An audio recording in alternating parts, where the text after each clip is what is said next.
धन्यवाद संचालक महोदय। बोल 85। खाना हजम हो गया लगता है। हाँ? क्या आवाज ठंडी हो गई है कि गर्म ठंडा खून हो गया है? अगर जिंदा हो तो जिंदा होने का प्रमाण दो। बोल 85। यहां से कम आ रही आवाज। बोल 85। धन्यवाद धन्यवाद धन्यवाद। वामसेफ एवं राष्ट्रीय मूल्यवासी संघ एवं भारत मुक्ति मोर्चा का एक दिवसीय उत्तर प्रदेश राज्य स्तरीय प्रबोधन कार्यक्रम चलो गांव की ओर डॉक्टर बाबा साहब आम्बेडकर प्रतिमा के पास ग्राउंड कलेक्ट्रेट आम्बेडकर नगर उत्तर प्रदेश में होने जा रहा है। और इतनी सारी भीड़ को देखकर अब हमें लगता है कि समस्या पर नहीं, अब समाधान पर ध्यान देना होगा। अभी कई दिन से मेश्राम साहब ने हमें कहा है कि अरे जागो जागो, चलो गांव की ओर, चलो गांव की ओर। 2005 से मेश्राम साहब कह रहे हैं चलो गांव की ओर, चलो गांव की ओर। तो हमारे लोग भोले भाले लोग कहते मेश्राम साहब कर रहे हैं ना, अभी हमको करने की क्या जरूरत है। तो आप लोग घर से जब बाहर नहीं निकले तो खुद मेश्राम साहब गांव की ओर चले पड़े, और जब मेश्राम साहब गांव की तरफ चल पड़े तभी इतने सारे लोग हमसे जुड़ पड़े। ये जो कारवा है वामन मेश्राम साहब का कारवा जो है, मेश्राम साहब ने हमें संगठन बनाकर दे दिया, संगठनों की जाल बनाकर दे दिया। और जब संगठनों की जाल बन गई तो जन निर्माण हो गया, और जन निर्माण हो गया तो मेश्राम साहब के नेतृत्व में 6 अक्टूबर 2022 को चलो नागपुर महामोर्चा लेकर वहां पर जन आंदोलन हो गया, जन आंदोलन हो गया। और उस जन आंदोलन के कारण वहां का मोहन भागवत, जो चट्टीधारी मोहन भागवत है, उसको भी भागकर फैजाबाद में खड़े रहना पड़ा, उसको भी भागने पर मजबूर कर दिया। और फिर इस जन निर्माण में जो लोग थे उन्हीं के अंदर से मेश्राम साहब ने नेतृत्व पैदा कर दिया। और वो नेतृत्व है अनिल माने सर, परवेंद्र प्रताप सर, विकास चौधरी, धर्मेंद्र मौर्य, अपने सरदार राम सुरेश वर्मा जी, ऐसे कई सारे नेतृत्व आपके सामने। महिलाओं के लिए अंदर भी नेतृत्व पैदा कर दिया, और उस महिलाओं के अंदर नेतृत्व का नाम है कुंडा तोड़कर मैडम, निशा वामन मेश्राम, और हमारी Sunaina Paswan madam, Kushwaha madam, Sushila Dinkar madam, बहुत सारी हमारी महिलाएं नेतृत्व पैदा हो चुकी है। और उस नेतृत्व के अंदर हम जब 31 जनवरी को बड़ा मोर्चा लेकर निकले तो बड़ा मोर्चा, बड़ा आंदोलन हो गया पूरे भारत के अंदर। जो 2014 से मेश्राम साहब चिल्ला कर कह रहे थे कि ईवीएम में गड़बड़ी होती है, ईवीएम में गड़बड़ी होती है, तो हमारा भोला भाला समाज क्या कहते, अरे मेश्राम साहब कुछ भी बोलते हो। तो मेश्राम साहब उनके मुंह पर जो मेरे पास चुनाव आयोग का पूरा जजमेंट है, वो चुनाव आयोग का जजमेंट मुंह पर मारकर बोलते थे मैं नहीं बोल रहा हूँ, ये सुप्रीम कोर्ट का 8 अक्टूबर का 2013 का जजमेंट है। इस जजमेंट में लिखा हुआ है कि ईवीएम से फ्री फेयर एंड ट्रांसपेरेंट चुनाव नहीं हो सकता। जन आंदोलन किया, और जन आंदोलन से क्या होता है? जन आंदोलन से होता है व्यवस्था परिवर्तन, और व्यवस्था परिवर्तन से होता है सत्ता परिवर्तन, और सत्ता परिवर्तन से क्या होगा?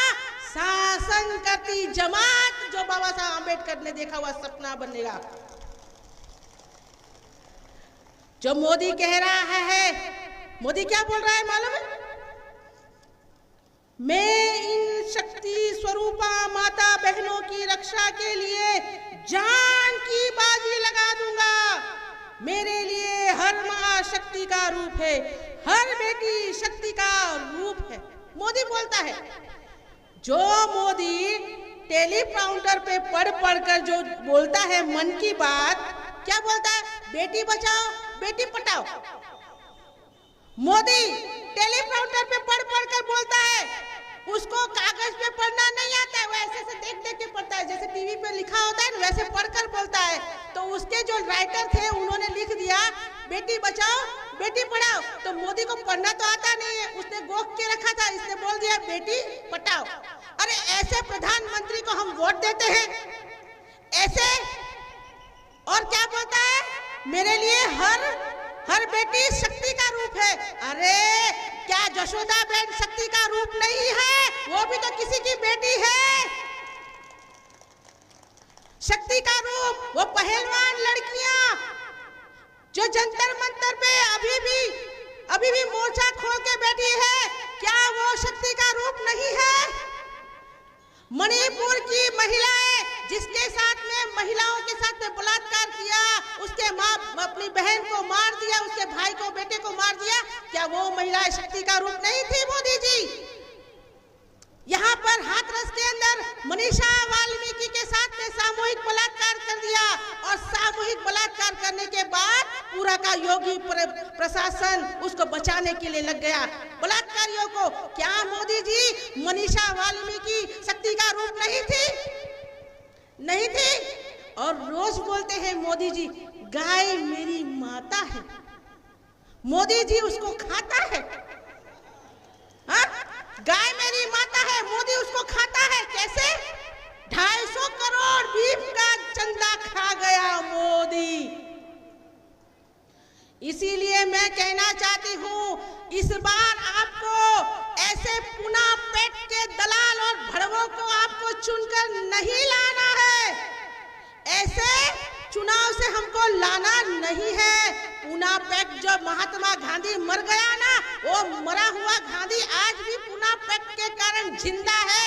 ऐसी ईवीएम को लाकर, ईवीएम मशीन दूसरा पुना पैक्ट है। पुना पैक्ट के माध्यम से हम जिसको चुनना चाहते थे वो चुनकर नहीं आता, और जिसको चुनना चाहते हैं, जिसको चुनना नहीं चाहते वो चुनकर आता है।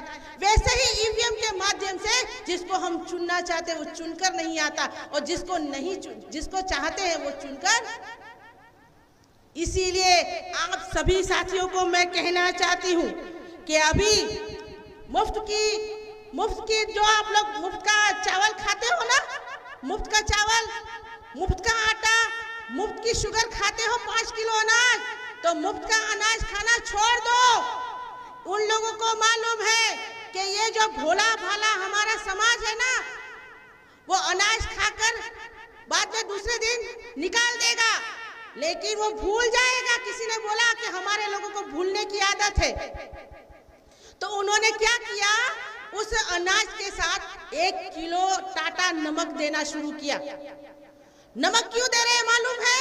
उनको मालूम है ये जो हमारा SC, ST, OBC और माइनॉरिटी के लोग जो है ना, हमारे भोले भाले समाज, वो लोग किसी का भी नमक खाते हैं तो नमक हरामी नहीं करते। इसीलिए वो क्या करेंगे, हमको वोट, हमारा नमक खाकर वोट देंगे।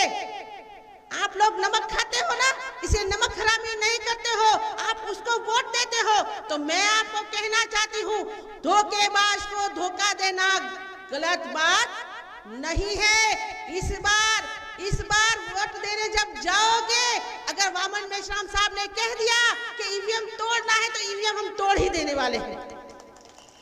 अगर मेश्राम साहब का हमको आदेश आया तो ईवीएम हम तोड़ ही देने वाले हैं, और खास तौर पर महिलाएं हम लोग ईवीएम तोड़ने वाली है। 15 लाख बूथों पर हम महिलाएं ईवीएम तोड़ने वाली है। लेकिन अगर मेश्राम साहब का आदेश नहीं हुआ, अगर हम लोगों को ईवीएम में जाकर बटन दबाना पड़ा, या तो मैंने तो सुना भी है कि अभी हलचल भी मची हुई है बैलेट पेपर लाने की। इतना डरा हुआ ये जो सरकार है, डरी हुई सरकार है। डरी हुई सरकार को हमको और भी डराना जरूरी है। हम लोगों को 15 लाख बूथों पर बूथ तोड़ो कमेटी बनाना होगा, बूथ निर्माण कमेटी बनाना होगा, तब जाकर ये सरकार को हम झुका सकेंगे। उस बात को याद रखो। बाबा साहब आम्बेडकर ने कहा था, हमें सत्ता संपत्ति नहीं चाहिए, हमें सत्ता और संपत्ति नहीं चाहिए, हमें संपूर्ण आजादी लेनी है, हमें संपूर्ण आजादी लेनी है और इस आजादी को हम लेकर रहेंगे। मैं अपनी वाणी को विराम दूं उससे पहले एक बात कर अपनी वाणी को विराम देती हूं। भाइयों तथा बहनों, ये चुनाव हमारे लिए युद्ध है। ये चुनाव हमारे लिए युद्ध है और इस युद्ध को लड़ने की तैयारी आपको अभी से करनी होगी। ये चुनाव लड़ने की तैयारी अभी से हमको करनी होगी, नहीं तो लाचारी समस्या रोज बढ़ती ही जा रही है।